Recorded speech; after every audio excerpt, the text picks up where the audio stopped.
there we go. We'll do call the roll. Mark Eastman. Here. Ed Rankin Jr. Here. And Paul Bissonette is here as well. The next item on the agenda is the bus report. A report from Down East Transportation. I had hoped to, and I was just looking to see, I hadn't received it, the written report from Mr. Crickelaire. There it is, right here. Just at 5:46. Wow. But I can tell you what occurred is Mr. Crickelaire came to Bucksport and he rode the bus, walked the downtown, and then met with people at the senior center to talk about what public transportation needs for people that were there. And the outcome was that under the current schedule, it's almost impossible for anyone to do two things. If you go to the senior center for lunch, you don't have time to go to grocery shopping or whatever. And so what Mr. Crickelaire is proposing is tweaking the schedule from where it starts and stops in times that would allow someone to do two trips somewhere, either to lunch and then shopping or that kind of thing. And that alteration in schedule, the hope was that that would increase ridership because more people would use it if it could do more things.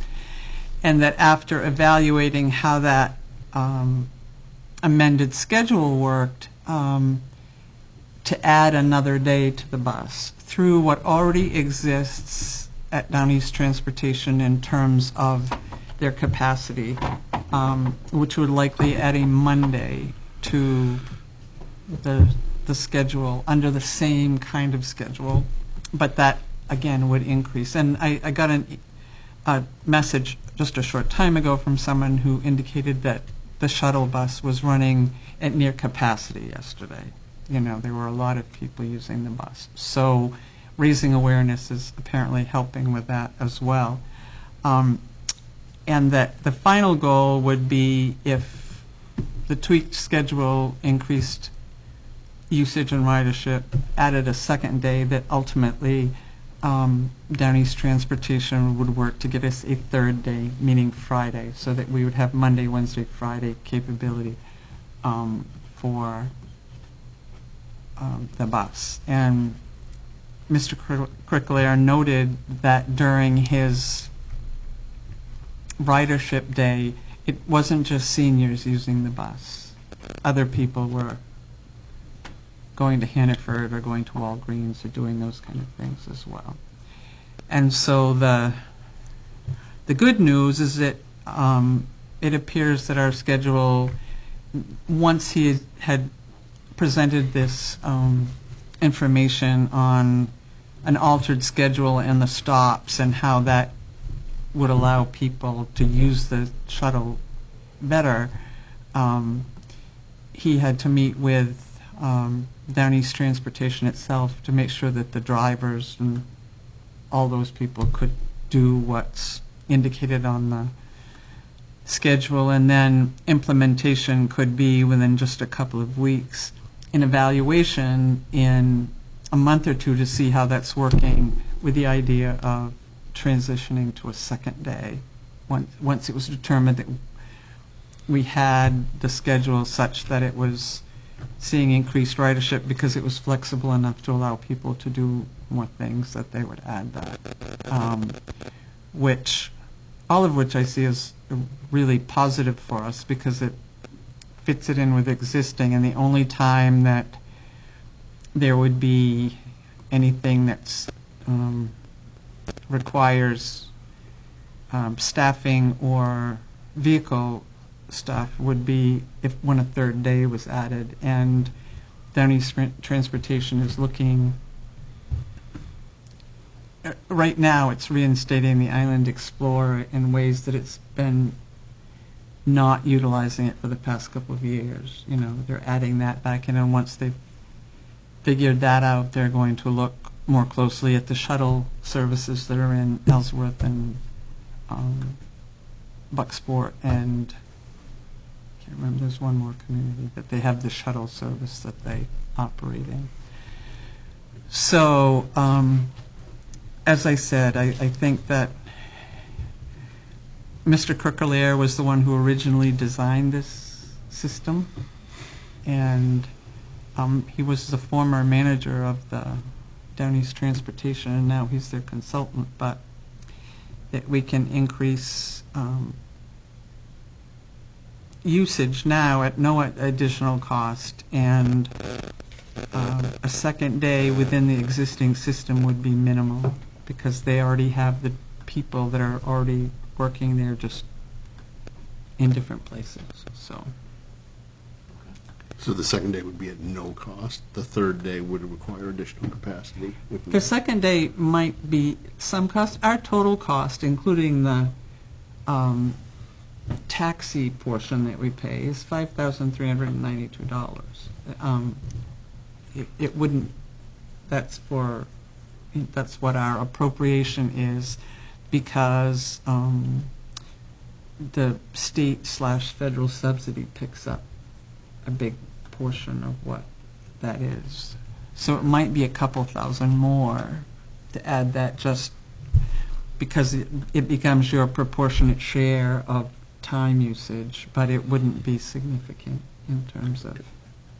Especially considering the fact that how many people apparently are using it. Got it. Yeah. But that was... we had talked for some time about looking at ways to see if public transportation could be more used in the community, and since we've started those discussions, we've seen the taxi portion of it usage go up considerably. If you remember, there used to be one page, and now there's usually three on that, and our ridership numbers for the bus itself were comparable to a shuttle day in Ellsworth, which is interesting because we're a lot smaller population-wise than Ellsworth is. But hopefully the council or the committee thinks this is all good news. This is, that we have... I think it is. I mean, it opens up more opportunities at a minimal cost.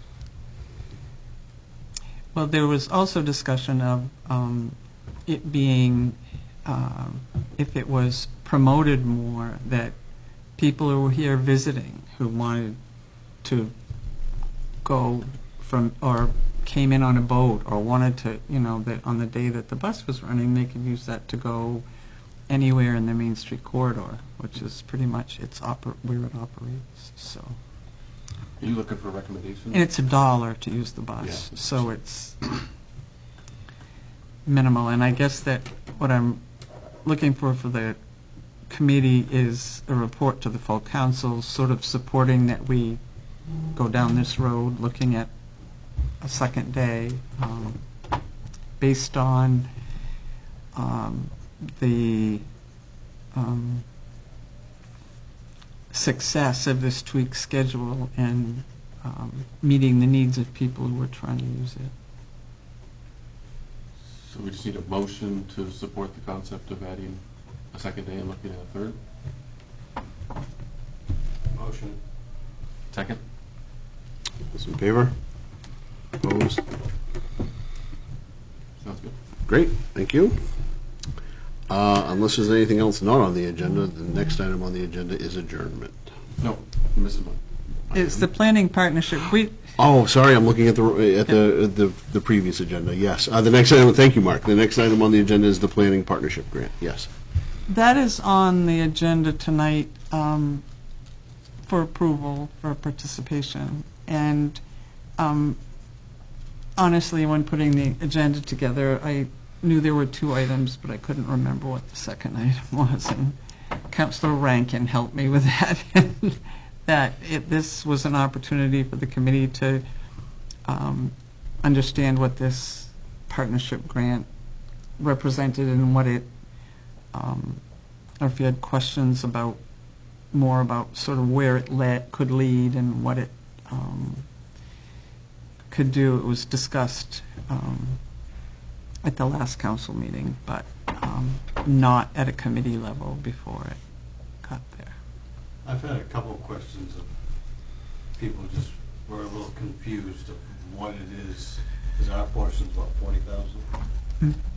But it's, Up to 40. It's between 35 and 40. They were estimating the cost of it at between our share, our 50%, being between 35 and 40.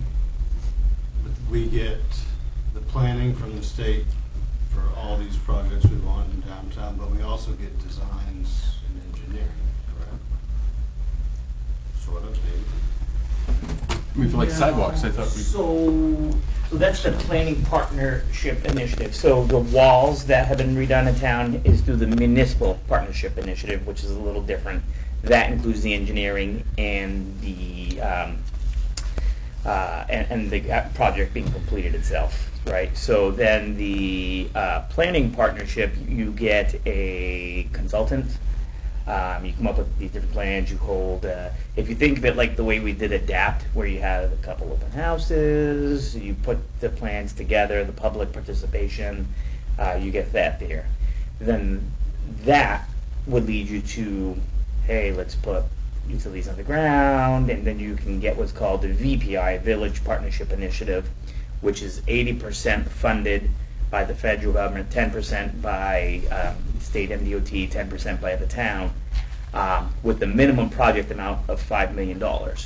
So you'd need to pony up $500,000 to complete the VPI, which obviously in our neck of the woods means we'd have to send it out to the voters for a vote. So, but in order to even get there, you have to go down the line and start with APPI, which is the planning partnership. So we don't get any designs or anything? You'll get the conceptual designs, yes, of and that's through the DOT, and it's a DOT sponsored person that is leading the charge instead of the town having to use its folks to do that part. But if it's someone from DOT, they obviously will know guidelines and things of what they're showing us, if it's feasible or not. Yes, so sort of like the sidewalks, for example. That was walked with a group of folks and Patrick Adams from NDOT, and some of the sidewalks are not accessible or have too steep of a slope, or they'll take all of that into consideration instead of, hey, let's build a wall without taking into consideration, or hey, let's play sidewalks without taking into consideration. You can't get to wheelchairs side by side. You should have at least a 6 foot wide sidewalk. Crosswalks should not be ending in people's driveways. They need to end at like the bump outs that we have and all that. And they also say that, hey, these bump outs really aren't doing enough to slow down traffic. Maybe what you need to do is, again, this just all speculation, but they may say move your sidewalk out to those bump outs, and then that puts everything closer to traffic, so that may slow them down. So you'll get different ideas like that. This is what it will cost and what it look like if you put your utilities underground. so they will give a cost estimate of what that looks like from the VPI. Yes. Yeah. So all that information will gather, and then that's what helps you get to the next stage, which is the VPI. Okay. One of the things they said was that the PPI had to be done in order to get the VPI. Right. They said people that have applied for the VPI, they haven't gotten it because they didn't go through the PPI process. And the reason that they like the PPI process is because they get a feel for commitment. Sure. They going through that process is what lets them know that there's a commitment from not just the council, but the town as a whole, or obviously not going to get 100%, but an overall commitment to the project, and that's how they can go about. It makes sense, because if it takes 10 years, those elected people aren't likely going to be there, so you want to make sure you have good buy-in. I get that. Sanford's one of the communities that's, and I think it's 5 years worth of planning. Yeah. To get to And that well, point where they're Sioux at. thought Bar Harbor was about 10 years. Yeah, they said Yeah. Bar Harbor, Yeah. because of the Multiple number of times. Yeah. stuff, entities involved in getting that, but It's a really complicated Yeah, yeah. So, But the bottom line is that it also, when they say they're looking for commitment, this public process kind of shakes out any issues that might be present with people in terms of what's being presented. The public process engages people so that the end result is supported through the process instead of, they're not looking for contentious projects. They're- Well, neither are we. I mean, and I think that's a very valid point and valuable piece too, is that if you're going to go to the, as you know, Rich has pointed out, if we're going to the taxpayers and asking for a minimum of $500,000, the public should have some sort of confidence that there's been due diligence done here, and especially with this type of collaboration, that would seem to do that. I would agree. Yeah. So what are you looking for from us? Well, it hadn't gone through this committee to sort of gauge support for the idea of spending that money to do this or not. And most of our resolves come with a recommendation from a committee before they. Motion to recommend the PPI process to the council. I'll second that. It has been moved and seconded. Any questions? All those in favor? Opposed? Actually, I do have a question. The amount for the estimated amount for the PPI itself, in terms of how much is that?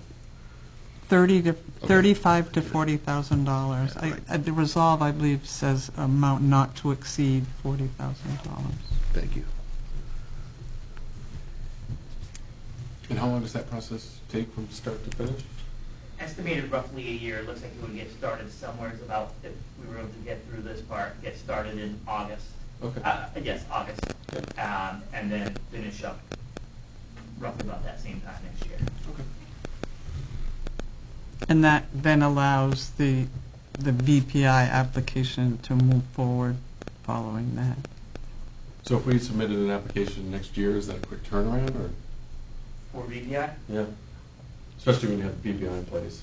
Right, but if you do it the right way and do the public participation, doing it through the PPI, you won't have a 5-year or 10-year plan. You'll have 1 year Okay. with everyone, no contention, people being able to see it, being able to participate in open houses. The implementation might take Yeah. a couple of years, Yeah. but the VPI would be in place for that work to be done. And assuming we have TIF funding, could this VPI work come out of, or portion come out of TIF funding where it's for the downtown?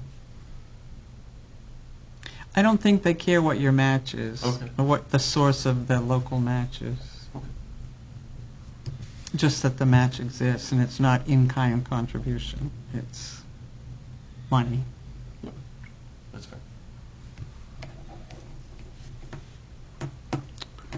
Great, thank you, everyone. Let me double check. All right, next item on the agenda, unless there's anything else, is adjournment. Motion to adjourn. Second. Second, all those in favor? Very good, thank you, everyone.